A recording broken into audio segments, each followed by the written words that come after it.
Hey CCF, just driving down 295 thinking about you. No, I'm not really driving down 295, but I am thinking about you. Man, I miss you guys so much. I miss meeting with you each Sunday. I miss just connecting with you guys face to face.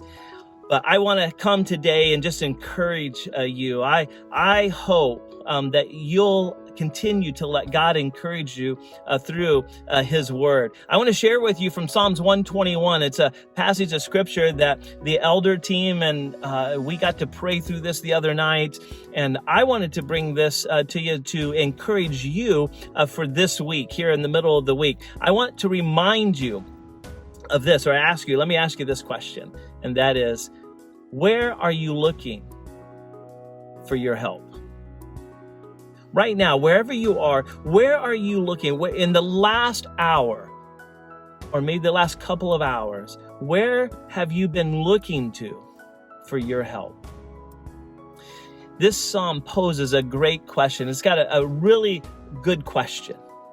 And it starts off with this in Psalms 121, and remembering that this is the Jewish people, this is what they would sing on their way into Jerusalem as they would ascend up to Jerusalem and surrounded by their hill country, their mountains. And here's what it says. It says, I look up to the mountains. Does my help come from there? Again, I ask you, where are you looking to for your help? You see, mountains gave the advantage for the person who was attacking or protecting. The high ground always gives you that kind of advantage. And so many times people would look to the mountains and hope that their help was going to come from there. Sometimes there would be gods, little g gods that were spread throughout the mountains, idols, if you will, that they would put up, and people may look to those little g gods. But the question is, where do I look? Or I look to the mountains. Does my help come from there? And then he answers that question in verse 2. He says, my help comes from the Lord who made the heaven and earth. It's like my help comes from God who actually made the mountains.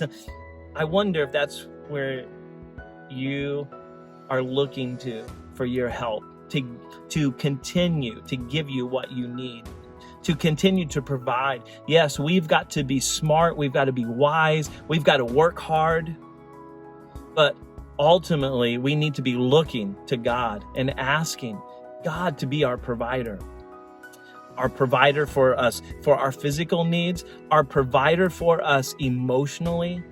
Are you looking to God for that kind of stability in your life? And then notice how detailed that the psalmist, that this song gets into. It says, he will not let you stumble. God won't let you stumble if you'll keep your eyes fixed on him. He's the one, it says, who watches over Israel. He never sleeps. He never slumbers. Indeed, he who watches over Israel, it says, it's like emphatically, this is the one who watches over Israel. And if you're a Christ follower, then you need to remember that God actually watches over you. And he's not going to let, he doesn't, nothing happens that catches God off guard. He knew exactly where we were going to be on April 15th, on this tax day, right? When we know two things are for certain in life, they say, right? And that's death and taxes. We need to be ready for both of them on this day, but it never catches God off guard. This, it wraps up. It says, the sun will not harm you by day, or the moon at night. The Lord keeps you from all harm and watches over your life. The Lord keeps watch over you as you come and go, both now and forever.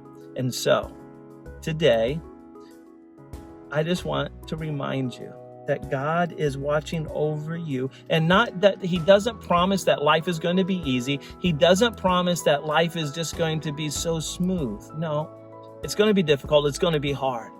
But we can have this confidence that he will help us. He will see us through it, no matter how hard it gets, and that we can hold on to him.